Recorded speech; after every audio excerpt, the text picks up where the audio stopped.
የመጀመሪያውን የጢሞቴዎስን መልእክት ተመልክተናል። ሁለተኛውን እንመልከት። የገላትያ መልእክት የጳውሎስ የመጀመሪያ መጽሐፉ ነው ከተባለ ሁለተኛ ጢሞቴዎስ ደግሞ የጳውሎስ የመጨረሻ መጽሐፉ ነው። ጳውሎስ ሮም እስር ቤት ውስጥ በታሰረበት ጊዜ የሞት ፍርዱን እየተጠባበቀ ሳለ ነው ይህንን መልእክት የላከው። ይህ መልእክት እጅግ አንጀት የሚበላ መጽሐፍ ነው።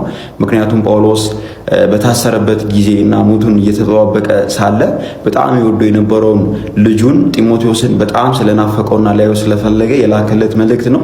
እንደዚሁም ጳውሎስ በታሰረበት ጊዜ ሁሉም ጥለውት ሸሽተው እነ ዲማስ ወደ ተሰሎንቄ፣ እነ ቲቶ ወደ ድልማጥያ፣ እነ ቄርቂስ ወደ ገላትያ ሸሽተውት ሉቃስ ብቻ አጠገቡ በነበረበት ሰዓት ላይና በከፋው ሰዓት የላከው መልእክት ነው እና ጳውሎስ እንደሚሞትና መስዋዕት እንደሚሆን ሲረዳ መልካሙን ነገር ተጋድያለሁ፣ ሩጬንም ጨርሻለሁ፣ አንተ ግን በተማርክበትና በተረዳህበት ነገር ጸንተህ ኑር ብሎ ጢሞቴዎስን የመከረበት እና በወንጌል አገልግሎት እንዲበረታና ስራው እንዲያደርግ የመከረበት መልእክት ነው።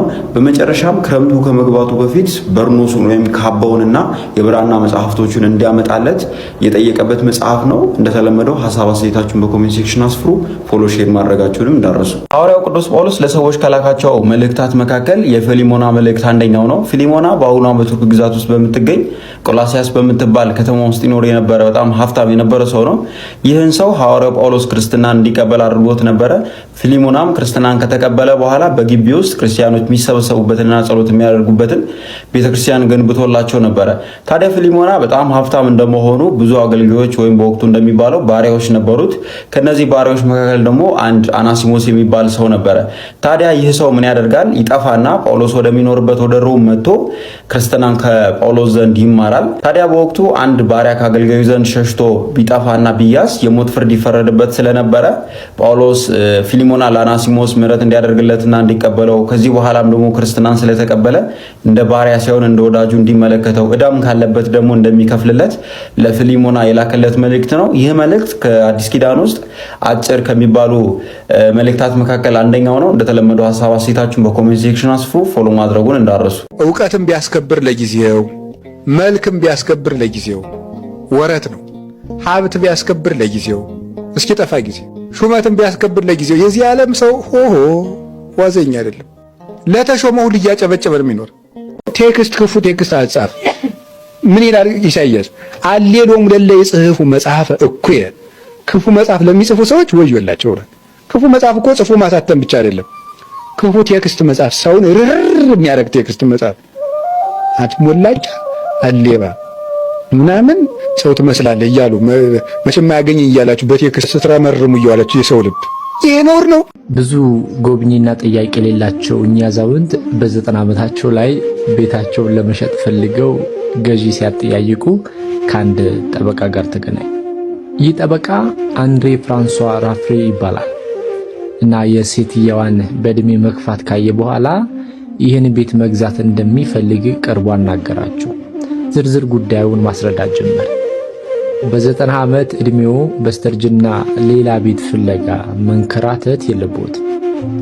በሕይወት እስካሉ ድረስ እዚሁ በቤቱ ሊቆዩ ይችላሉ። እኔም የቤቱን ዋጋ በአንድ ጊዜ ሳይሆን በየወሩ $2500 እሰጥዎታለሁ። ከእርሶ የሚጠበቀው ከዚህ ዓለም በሞት ሲለዩ ይህን ቤት ለኔ ያወርሱኛል አላቸው። የ90 ዓመቷ አዛውንት ጄን ካልመንት በሐሳቡ ተስማምተው ሰውየው ከቤት ዋጋ ላይ በወር $2500 ሲሰጣቸው በምትኩ ደግሞ ቤቱን ሊያወርሱት ተስማምተው ፈረሙ። አቅመ ደካማዋ አዛውንት ጄን በእድሜም ሆነ በሕመም ምክንያት ይህንን ውል በፈጸሙ በወርም ሆነ በ6 ወር ቢሞቱ ጠበቃው መሃል ፓሪስ የሚገኘውን ይህንን የሴትዮዋን ቤት ይወርሳል። 1 ወር ሞላ። ጠበቃውም ወርሃዊ ክፍያውን 2500 ይዞ መጣ። ሴትዮዋም ልክ ባለፈው ወር እንዳያቸው ናቸው፣ ንቁና ጤናማ። እንዲህ እያለ ለ6 ወራት እየተመላለሰ ብሩን ሰጣቸው። ወይዘሮ ጄን በስተርጅና በጣለላቸው ሰው በሚሰጣቸው ገንዘብ የሚወዱትን ወይንና ምግብ እያገኙ በራሳቸው ቤት ሆነው እርጅናን እያጣጣሙ ነው። በዚህ ሁኔታ ዓመት አለፈ። 2 ዓመት። ሰውየው በየወሩ የመጣ ክፍያውን መስጠቱን አላቆመም። የሴትየዋን መልክምና በዕድሜ መክፋት ግምት ውስጥ በማስገባት በቅርብ ሞተው ቤቱን አገኛለሁ ብሎ ያሰበው ጠበቃ እንዳሰበው ሳይሆን በየወሩ እየከፈለ 5 ዓመት ሆነ። 6 ዓመት፣ 7፣ 10 ዓመት አለፈ። አዛውንቷ ሴት አሁንም በሕይወት አሉ። እንዲህ እያለ 20 ዓመት ሞላ። ሰውየውም ውል በገባው መሰረት በየወሩ እየመጣ እየሰጠ 20 አልፎ 25 ዓመት ሆነ።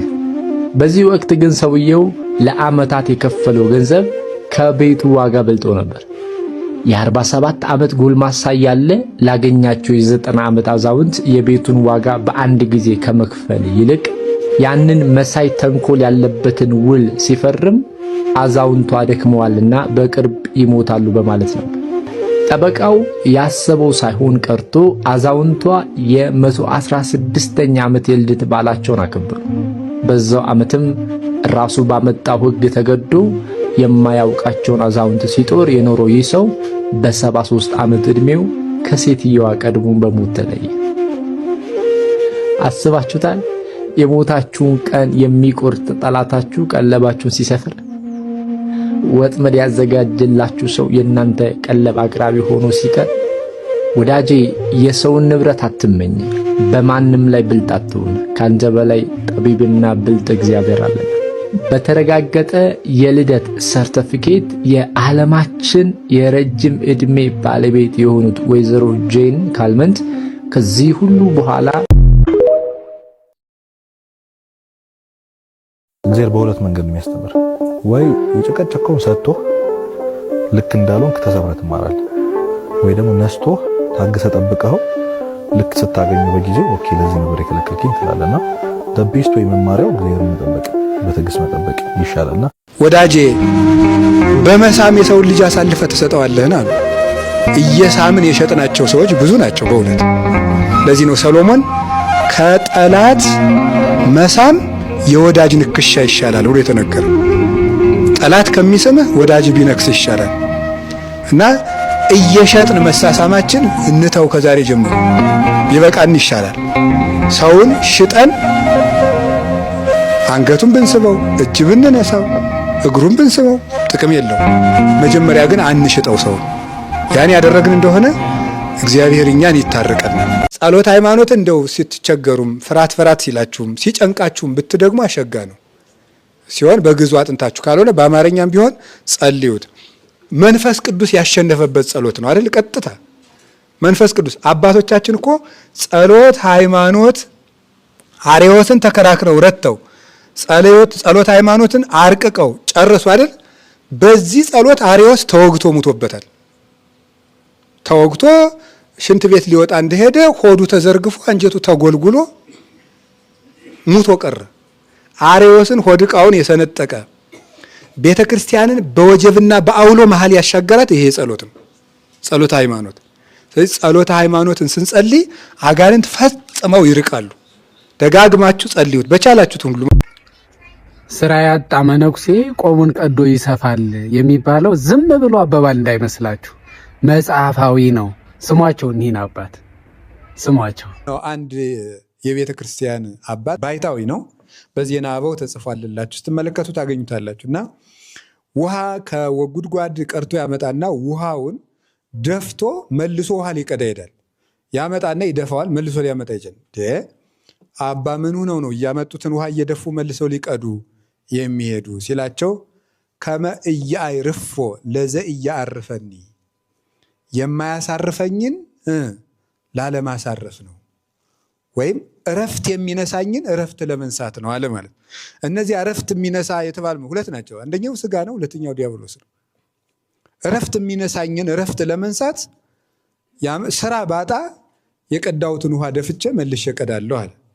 እንግዲህ ስራ ያጣ መነኩሴ ምንድነው? የኮ ቀልድ እንዳይመስላችሁ፣ ትክክለኛ አነጋገር እኮ ነው። ታውቃላችሁ፣ ትክክለኛ ቀልድ አይደለም። ስራ ያጣ መነኩሴ ማለት ተግባረ እዱ የእጅ ስራ ካለቀበት ሰይጣን ህሊናውን እንዳይፈትነው ምን ማድረግ አለበት? ቆቡን ቢሆን ቀዶ እንደገና ሲፈታ ህሊናውን በዚያ መጥመድ አለበት እኮ ነው እንጂ ቀልድ እንዳይመስላችሁ። አሁን ሰው ግን ስራ ፈት ብሎ ለመሳደብ ነው የሚጠቀምበት። እንደሱ አይደለም።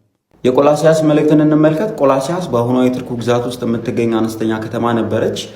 ወንጌል የተሰበከላቸው ደግሞ ኤጵፋራ በተባለ ሰው ነው። ይህ ሰው ጳውሎስ 3 ዓመት ኤፌሶን ተቀምጦ ወንጌልን በሚያስተምርበት ጊዜ ከጳውሎስ ወንጌል ሰምቶ ወደ ሀገሩ ሄዶ ለቆላሲያስ ሰዎች ወንጌልን አስተምሯቸዋል። ጳውሎስ ይህንን መልእክት የጻፈው ሮም እስር ቤት ውስጥ ሆኖ ነው። የመልእክቱ ጭብጥ ደግሞ የቆላሲያስ ሰዎች የክርስቶስን መለኮታዊ ኃይል ያጣጥሉ ነበርና ክርስቶስ የማይታየው አምላክ ምሳሌ እንደሆነና ሁሉ በእርሱ ሁሉ ለእርሱ የተፈጠረ አምላክ እንደሆነ ክብሩን ገልጦላቸዋል። ከዚህ በተጨማሪም ደግሞ ማንም በሚያባብል ቃል እንዳያታለላቸውና በኑሯቸው ክርስቶስን እንዲመስሉ የቆላሲያስ ሰዎችን ሊመክራቸው ይህንን መልእክት ጽፎላቸዋል። እናንተ ደግሞ ቀረ የምትሉት ነገር ካለ በኮሜንት። ኤማሁስ ማለት ተስፋ ቆርጠሽ ከሄድሽበት መንገድ እግዚአብሔር የሚመልስሽ ቦታ ማለት ነው። በነገራችን ላይ ሁሉም ሰው ኤማሁስ አለው። አንዳንዴ ሰው በእግዚአብሔር ተስፋ ቆርጦ ከዚህ በኋላ ምን ያደርግልኛል ብሎ ጥሎ መሄድበት ጊዜ አለ። የመሸበት ሰዓት ማለት ነው። ከኢየሩሳሌም መራቅ ማለት ከእግዚአብሔር ከቤተ ክርስቲያን ከመንፈሳዊ ነገር ተስፋ ቆርጠሽ ስትርቂ ማለት ነው። ከዛ ኤማሁስ ስትደርሺ ይከተለናል እግዚአብሔር ማለት ከሱ ተስፋ ቆርጠን ስንሄድም አብሮን ይሄዳል እኮ አብሮን ይሄዳል። ከዛ የገባበት ቤት መሽቷልና አብረህ እንደር አሉት። ይሄ ደግሞ ምንድን ነው? ሰው ይመሽበታል በሕይወቱ። እግዚአብሔር አብሮት ካደረ ግን ወዲያው ይነጋል ነው እና